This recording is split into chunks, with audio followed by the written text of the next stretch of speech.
Bonsoir ou bonjour, selon le temps qu'il fait chez vous. Vous avez encore le comptable comme Bézan, comptable auditeur et consultant en tâche. Juste pour vous porter une information de la dernière minute contenant les informations sur le soulagement du coronavirus que les Sénats ont échoué de signer. Donc, c'est Trump signe des décrets après l'échec des négociations sur le soulagement du coronavirus. Le président Trump, ce samedi, a signé des ordres pour prolonger les allocations de chômage, suspendre les charges sociales et offrir une expulsion fédérale à un allègement des prêts d'étudiants, prenant des mesures unilatérales sur un terrain juridique fragile au milieu des négociations bloquées sur un cinquième cycle de secours comme les coronavirus au Congrès. Le président a annoncé le grand nombre d'actions de la direction de son club privé à Bedminster, New Jersey, où il passe le week-end après que les législateurs de Capitol Hill n'ont pas été en mesure de parvenir à un accord avec les négociateurs de la Maison-Blanche. Le président n'était physiquement présent à aucune des discussions au cours des dernières semaines, mais a déclaré qu'il recevait régulièrement des mises à jour de son personnel. Une note étant les prestations de chômage améliorées qui ont expiré il y a environ 2 semaines et qui ont été critiques pour des millions d'Américains sans travail en raison de la pandémie. Les avantages seront réduits de 600$ à 400$ par semaine. Les États étant tenus de couvrir 25% des coûts, a déclaré Trump.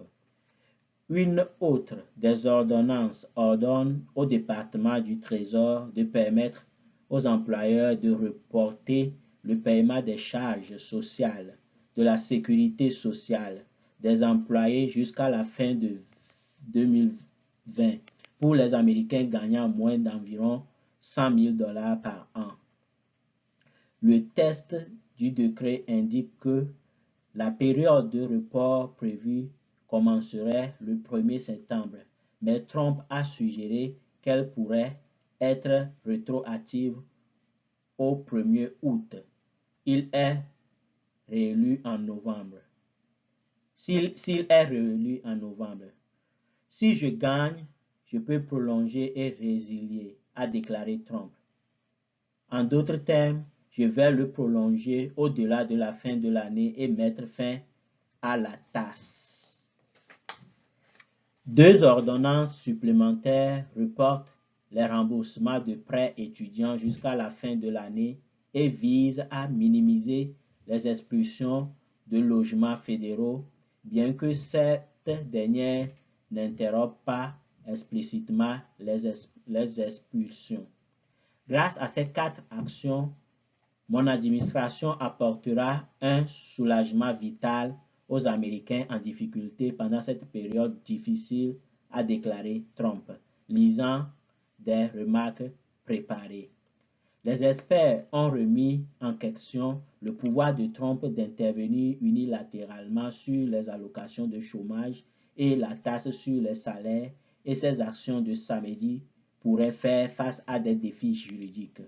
Mais Trump a ignoré les questions sur la légalité des ordres vendredi soir.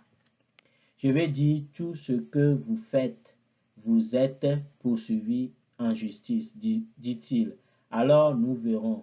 Ouais, nous serons probablement poursuivis, mais les gens pensent que nous pouvons le faire. Trump a signé les ordres d'une salle de bal de son club privé où les membres ont regardé pendant une deuxième journée consécutive. Les foules semblent enfreindre les directives de distanciation sociale dans le New Jersey, bien que la plupart des spectateurs portaient des masques.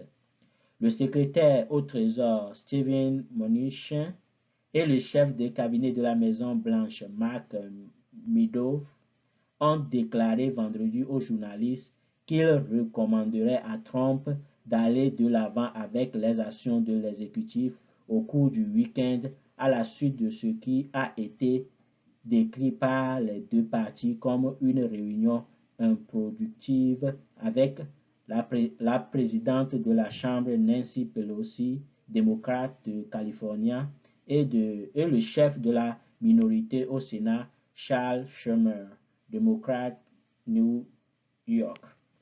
Le président avait pendant des jours taquiné qu'il était prêt à signer les décrets, soulevant des questions quant à savoir s'il s'agissait simplement d'une tactique de négociation. Mais les responsables de la Maison-Blanche ont considéré l'action unilatérale comme un moyen pour Trump d'agir et de se distinguer du dysfonctionnement de Capitol Hill. La Maison-Blanche et les démocrates du Congrès sont restés incapables de parvenir à un accord sur le prochain plan de relance et chaque parti a pointé du doigt l'autre sur l'impasse. Les républicains ont hésité au prix de la proposition des démocrates. La Chambre a adopté une mesure de 3,4 billions de dollars en mai et se sont opposés au montant demandé pour les gouvernements étatiques et locaux à court d'argent. Les démocrates ont déclaré avoir proposé de réduire le prix de leur proposition de 1 000 milliards de dollars, mais ont été repoussés par les négociateurs de l'administration Trump.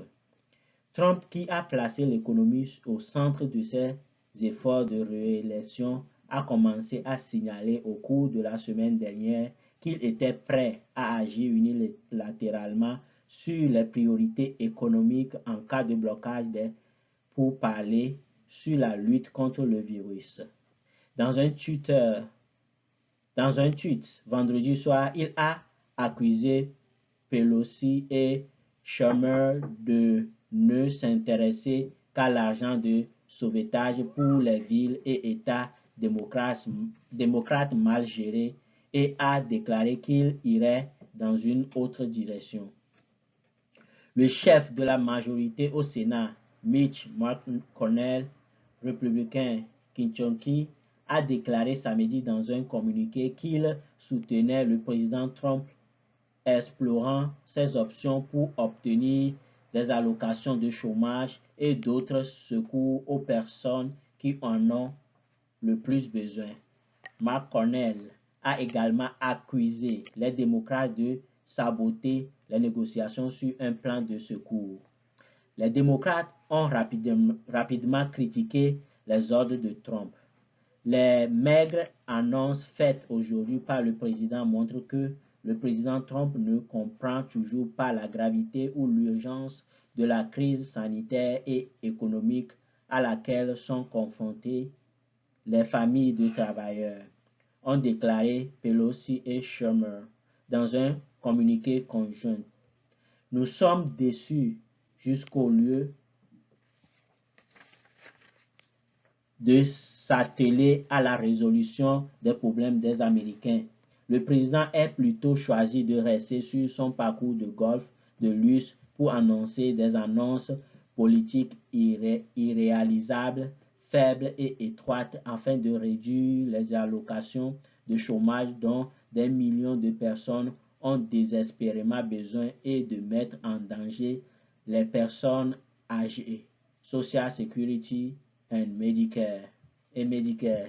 Donald Trump essaie de détourner l'attention de son échec à prolonger le coup de pouce fédéral de $600 pour 3 millions de chômeurs en émettant des décrets illégaux, a déclaré le sénateur Ron Wyden, démocrate, le plus haut démocrate du comité des finances du Sénat. La décision du président de réduire les allocations de chômage à $400 par semaine intervient alors que certains républicains considéraient l'allocation de $600 comme un frein au retour au travail. Trump a ignoré l'idée que La diminution pourrait nuire aux Américains qui en sont venus à dépendre des paiements pendant la pandémie. Non, ce n'est pas une preuve, c'est l'argent dont ils ont besoin, a-t-il déclaré. C'est l'argent qu'ils veulent, cela les incite à retourner au travail. Exiger des États dont beaucoup ont vu leurs revenus se tarir en raison de la pandémie de couvrir une partie des allocations de chômage risque d'irriter certains gouverneurs. Mais le président a suggéré qu'il n'offrirait aucune aide, affirmant que les États pourraient trouver de l'argent provenant du dernier paquet de secours. Cela va être leur problème, a déclaré le président Trump.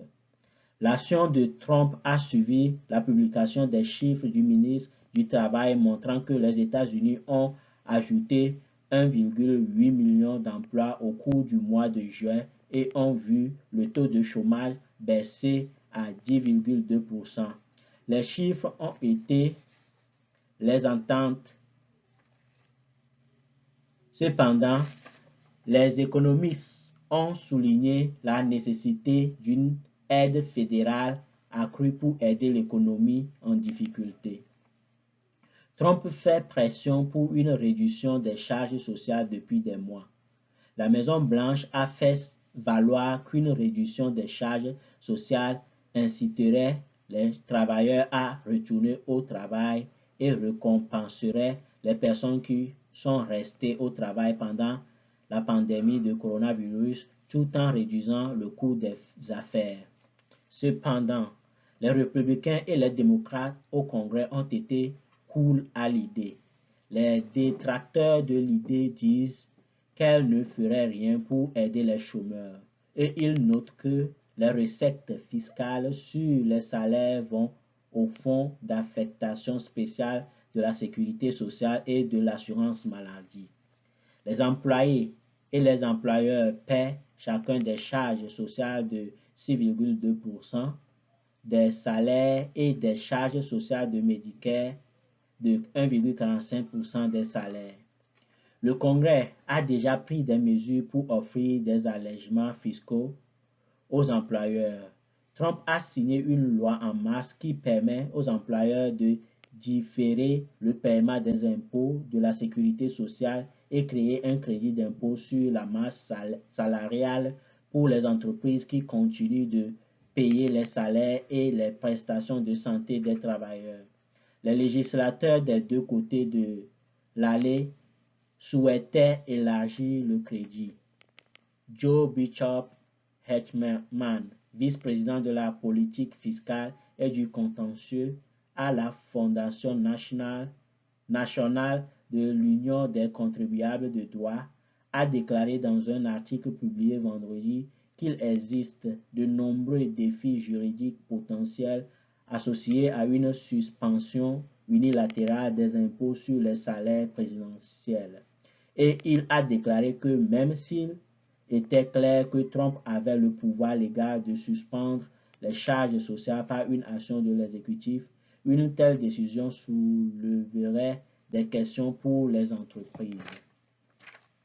Sans réponse détaillée à certaines de ces questions, les employeurs pourraient tout simplement éviter tout cela en continuant à faire ce qu'ils ont toujours fait, en atténuant l'impact économique souhaité de la réduction des impôts, a écrit Bishop Hetman. Un retard ou une réduction des charges sociales pourrait être digne d'être considéré comme un moyen de réduire la charge fiscale associée à l'emploi, mais son chemin serait infiniment plus clair s'il était tracé par le Congrès dans un statut plutôt que dans un décret. Mise à jour à 19h52, aujourd'hui samedi, le 8 août 2020. C'est votre frère, ami, comptable, auditeur, consultant en TAS, Bézan Komla qui veut vous apporter une telle importante information de la dernière minute pour que vous ayez de ce qui se passe réellement. Merci pour votre écoute à tout moment. Partagez à tous les Français, tous ceux qui parlent le français aux États-Unis, afin que nous soyons au courant de tout ce qui se passe. Nous allons prendre des temps pour faire des vidéos, de telles vidéos, pour aider tout le monde à comprendre la situation dans laquelle nous sommes. Merci.